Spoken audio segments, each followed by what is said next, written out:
यह कहानी है राहुल नाम की लड़के की। वह बहुत ही गरीब था।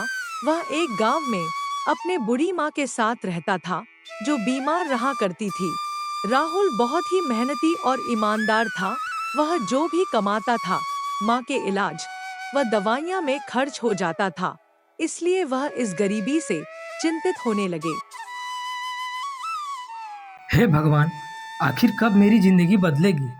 कब मैं इस गरीबी से बाहर निकल पाऊंगा? मुझे कुछ समझ में नहीं आ रहा कि मैं क्या करूं। घर का खर्चा और माँ का इलाज दोनों ही पूरा नहीं कर पा रहा हूँ। मुझ पर कृपा कीजिए भगवान।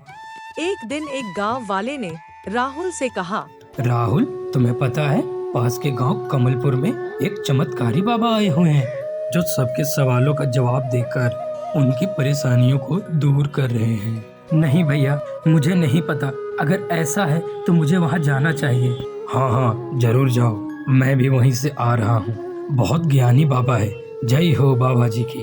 अगले दिन राहुल भी अपने सवाल का जवाब जानने के लिए पड़ोसी गांव के लिए निकल पड़ता है। वह गांव थोड़ा दूर था और उसके बीच का रास्ता जंगल से होकर निकलता था। चलते चलते काफी अंधेरा हो चुका था। तभी जंगल के बीच में उसे एक घर दिखाई दिया, जो बहुत बड़ा और आलीशान था।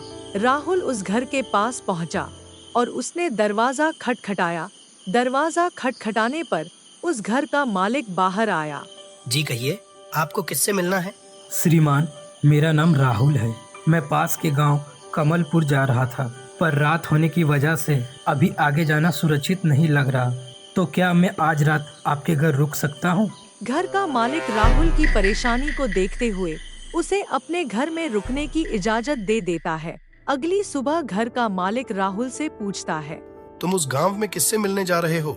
दरअसल मुझे एक भैया ने बताया है कि उस गांव में एक चमत्कारी बाबा आए हुए हैं, जो हर किसी की परेशानियों का जवाब कुछ प्रश्नों में दे देते हैं। मैं भी अपना एक प्रश्न लेकर उनके पास जा रहा हूँ। यह सुनकर वह आदमी थोड़ा हैरान हुआ और बोला, क्या सच में?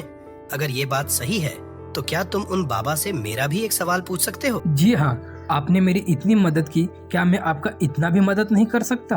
आप अपना प्रश्न बताइए। ठीक है। दरअसल ये मेरी बेटी है रीना, जो 22 साल की है, पर ये बोल नहीं सकती और ये बीमारी इसे जन्म से ही है। तो तुम उन बाबा से पूछना कि मेरी बेटी कब बोलना शुरू करेगी। राहुल ने उस आदमी की बात मान ली और अगली सुबह वहाँ से निकल पड़ता है।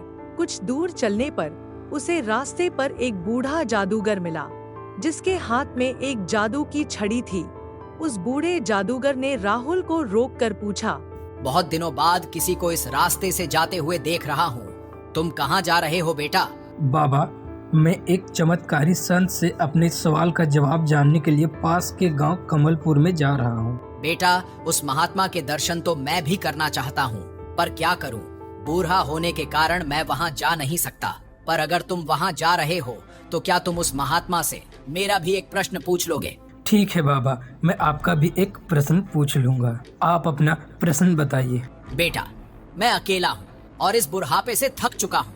अब मैं और जीना नहीं चाहता। तो तुम उस महात्मा से पूछना कि मुझे इस जीवन से मुक्ति कब मिलेगी। ठीक है बाबा, मैं ये आपका प्रश्न पूछ लूंगा।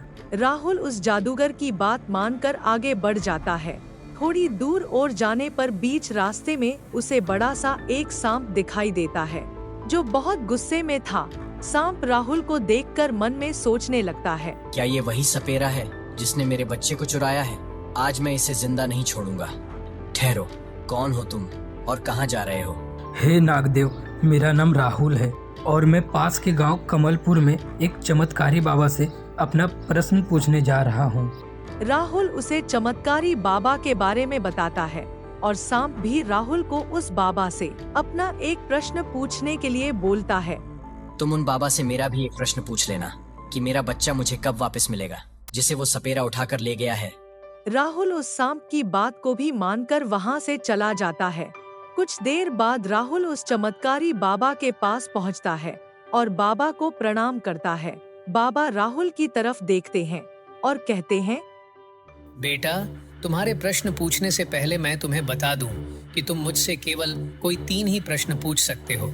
इससे ज्यादा प्रश्नों के उत्तर मैं नहीं दूंगा। बाबा की यह शर्त सुनकर राहुल सोच में पड़ जाता है। हे भगवान, ये कैसी दुविधा है। मैं इतनी दूर से चल कर यहाँ पे आया। मेरे साथ मेरे सवालों के साथ उन तीनों के भी सवाल हैं। अब मैं अपना सवाल पूछूं या उन तीनों का? मेरा सवाल यह था कि मैं अपनी गरीबी से कब बाहर निकलूंगा, पर उन तीनों की परेशानी देखकर लगता है कि जैसे मेरी परेशानी तो बहुत छोटी सी है। ऐसा करता हूँ, मैं बाबा जी से उन तीनों का सवाल ही पूछ लेता हूँ। उसने सबसे पहले उस सांप का सवाल पूछा तो बाबा ने उत्तर दिया। जब वो सांप अपना एक जहरीला दांत तोड़ लेगा, उसी क्षण उसे उसका बच्चा मिल जाएगा। अब राहुल ने उस बूढ़े जादूगर का सवाल पूछा तो बाबा ने उत्तर दिया। जब वो जादूगर अपनी जादू की छड़ी किसी दूसरे व्यक्ति को दे देगा, उसी क्षण वह इस जीवन से मुक्त हो जाएगा और स्वर्ग को चला जाएगा। और अंत में राहुल ने उस घर के मालिक का सवाल पूछा तो बाबा ने उसका भी उत्तर दिया।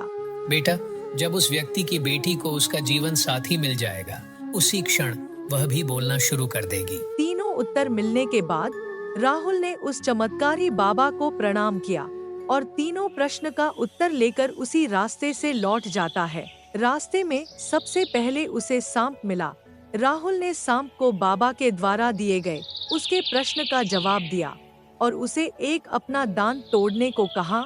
वह सांप राहुल की बात मान गया और जैसे ही उसने अपना एक दांत तोड़ा, इस समय उसका बच्चा उसके पास आ गया।